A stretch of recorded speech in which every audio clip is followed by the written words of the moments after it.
روایت ہے وہ بیان کرتے ہیں، رسول اللہ صلی اللہ علیہ وسلم نے فرمایا، اعمال کا دار و مدار نیتوں کے ساتھ ہے، اور بلا شبہ ہر شخص کو اس کی نیت کے مطابق ثواب ملے گا۔ پس جس شخص نے اللہ اور اس کے رسول صلی اللہ علیہ وسلم کی خوشنودی کے لیے ہجرت کی ہے، تو اللہ اور اس کے رسول صلی اللہ علیہ وسلم کی خوشنودی کے لیے اس کی ہجرت مقبول ہے۔ اور جس شخص کی ہجرت دنیا حاصل کرنے یا کسی عورت کے ساتھ نکاح کرنے کے لیے ہے، تو اس کی ہجرت بھی اس کی نیت کے مطابق ہے۔ یہ حدیث بخاری اور مسلم کی ہے۔ وضاحت: شریعت اسلامیہ میں اس حدیث کو بنیادی حیثیت حاصل ہے۔ مقصود یہ ہے کہ عبادات و معاملات وغیرہ میں حصول ثواب کے لیے نیت یعنی دل کی موافقت ضروری ہے۔ اگر نیت درست ہوگی تو وہ اعمال عند اللہ مقبول ہوں گے اور ان پر ثواب ملے گا۔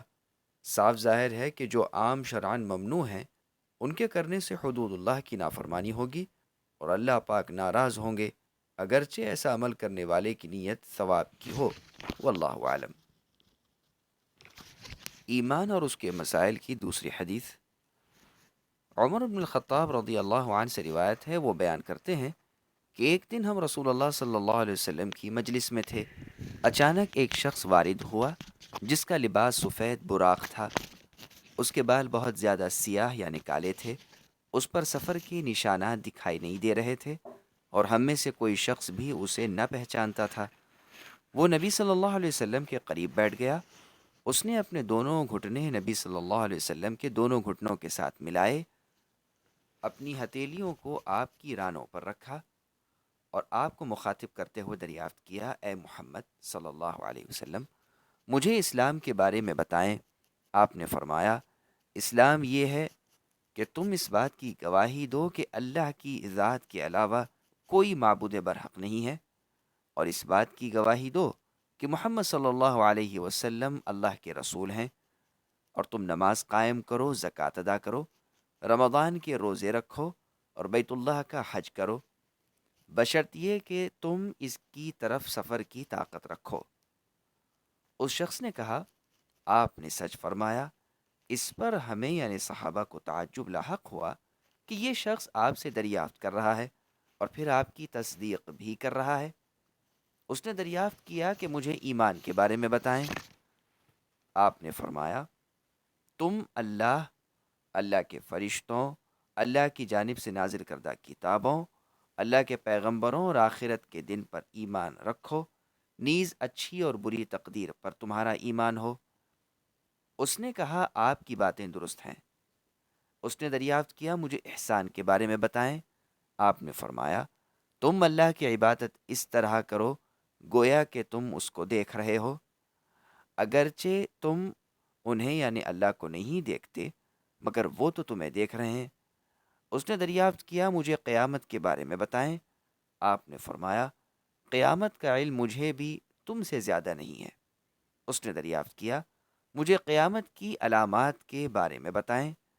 آپ نے فرمایا، لونڈی اپنے آقا کو جنم دے گی، اور ننگے پاؤں ننگے بدن والے کنگال بکریوں کے چرواہے محلات کی تعمیر میں فخر و مباحات کے طور پر باہم مقابلہ کریں گے۔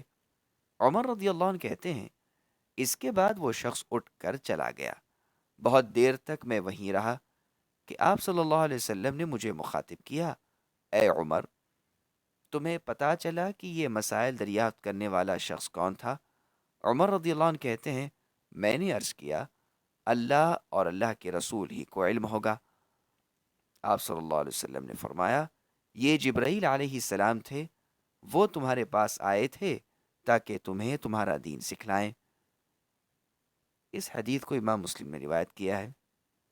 وضاحت: حدیث کے ترجمے سے قارئین معلوم کر چکے ہیں کہ رسول اللہ صلی اللہ علیہ وسلم سے استفسار کرنے والے جبریل علیہ السلام تھے، جو صحابہ کرام رضی اللہ عنہم کی تعلیم کے سلسلے میں انسانی شکل میں آئے، اور انہوں نے آپ سے ایمان کے بنیادی مسائل اور اسلام کے ارکان کے بارے میں سوالات کیے۔ آپ نے اختصار کے ساتھ ان کے سوالات کے جوابات دیے۔ ذہن نشین کر لیں کہ اسلام کے ارکان ادا کرنا ضروری ہیں، لیکن اس سے قبل عقیدے کی درستگی ضروری ہے۔ اسلام کے 6 بنیادی عقائد ہیں۔ نمبر 1، اللہ تعالیٰ کو اور اللہ کے اسماء و صفات یعنی ناموں اور اللہ تعالیٰ کی شان نشان کاموں کے ساتھ اللہ تعالیٰ کو معبود حق تسلیم کرنا۔ نمبر 2، فرشتوں پر ایمان رکھنا کہ وہ بھی اللہ کی مخلوق ہیں اور اللہ کے فرمان کے تابع و فرما بردار ہیں۔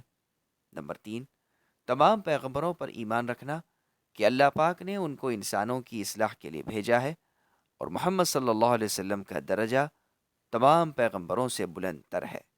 آپ خاتم النبیین ہیں، یعنی تمام انبیاء میں سب سے آخر میں آنے والے ہیں۔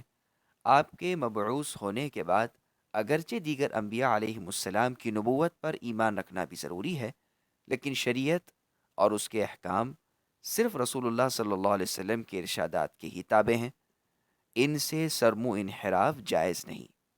نمبر 4، اللہ پاک کی جانب سے نازل کردہ تمام آسمانی کتابوں اور صحائف پر ایمان رکھنا، بالخصوص قرآن پاک اور احادیث صحیحہ پر اس یقین کے ساتھ ایمان رکھنا کہ قرآن پاک اور احادیث صحیحہ کی حفاظت کی ذمہ داری اللہ پاک نے خود اپنے ذمہ لی ہے، لہٰذا یہ دونوں مجموعے تغیر و تبدل سے محفوظ ہیں اور ہدایت کے ان دونوں سرچشموں کے علاوہ کسی بھی سرچشمے کو اہمیت نہ دی جائے اور نہ ہی اس سے رہنمائی حاصل کی جائے۔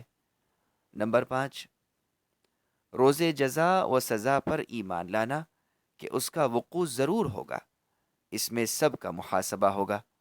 نمبر 6، تقدیر پر ایمان لانا کہ اللہ پاک نے ہر ایک کی تقدیر تحریر فرما دی ہے، سب کام اللہ ہی کی لکھی تقدیر کے مطابق ہوتے ہیں، لیکن خیال رہے کہ اگر کوئی شخص کسی بیماری میں یا کسی دوسری مصیبت میں گرفتار ہوتا ہے اور تقدیر کے مطابق اس نے ضرور اس میں مبتلا ہونا تھا، تو اسے چاہیے کہ وہ صبر کرے۔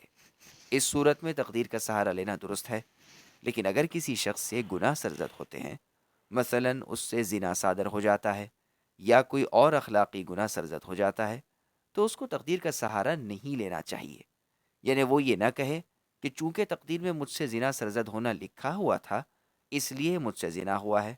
ایسا کہنا درست نہیں، بلکہ وہ نفس امارہ کو ملامت کرے اور اللہ پاک سے استغفار کرے، یعنی اپنے اس گناہ کی بخشش مانگے۔ ان 6 باتوں میں سے اگر کسی شخص کا ایک بات پر ایمان نہیں ہے تو اس کو مسلمان نہیں کہا جائے گا۔ اس کی نماز، روزہ اور دیگر اعمال صالحہ عند اللہ یعنی اللہ کے ہاں معتبر نہیں ہوں گے۔ اللہ پر ایمان لانے کا مطلب یہ ہے کہ اللہ کے ساتھ کسی کو شریک نہ کیا جائے، صرف اللہ ہی کی عبادت کی جائے اور اللہ کی نازل کردہ کتاب قرآن پاک اور احادیث صحیحہ پر عمل کیا جائے۔ صحیح حدیث کے ہوتے ہوئے اس کے خلاف کسی صحابی، تابعی یا امام کے قول کو ترجیح دینا شرک فی الرسالت ہے، یعنی نبی صلی اللہ علیہ وسلم کے ساتھ اسے آپ کا شریک ٹھہرانا ہے۔ ایمان اور اس کے مسائل کی تیسری حدیث، نیز ابو ہریرہ رضی اللہ عنہ نے گزشتہ حدیث کو یعنی عمر رضی اللہ عنہ والی ذرا اختلاف کے ساتھ روایت کیا ہے۔ اس میں ہے کہ جبریل علیہ السلام نے فرمایا، آپ دیکھیں گے کہ ایسے لوگ جو پاؤں میں جوتا نہیں پہنتے اور نہ لباس زیب تن کرتے ہیں، وہ بہرے گونگے ہیں، لیکن زمین پر ان کی بادشاہت ہوگی۔ قیامت کا علم ان 5 چیزوں میں شامل ہے جن کو اللہ تعالیٰ کے علاوہ کوئی نہیں جانتے۔ آپ نے وضاحت فرماتے ہوئے ذیل کی آیت تلاوت کی جس کا ترجمہ ہے، قیامت کا علم اللہ ہی کو ہے اور وہی بارش نازل کرتے ہیں، اللہ ہی جانتے ہیں کہ حاملہ کے رحم میں کیا ہے، نیز کسی کو کچھ پتہ نہیں کہ وہ کل کیا کام کرے گا، اور کوئی ذی روح یہ نہیں جانتا کہ کس زمین میں وہ موت سے ہمکنار ہوگا۔ بے شک اللہ تعالیٰ جاننے والے اور خبر رکھنے والے ہیں۔ اس حدیث کو بخاری اور مسلم نے روایت کیا ہے۔ ایمان اور اس کے مسائل کی چوتھی حدیث،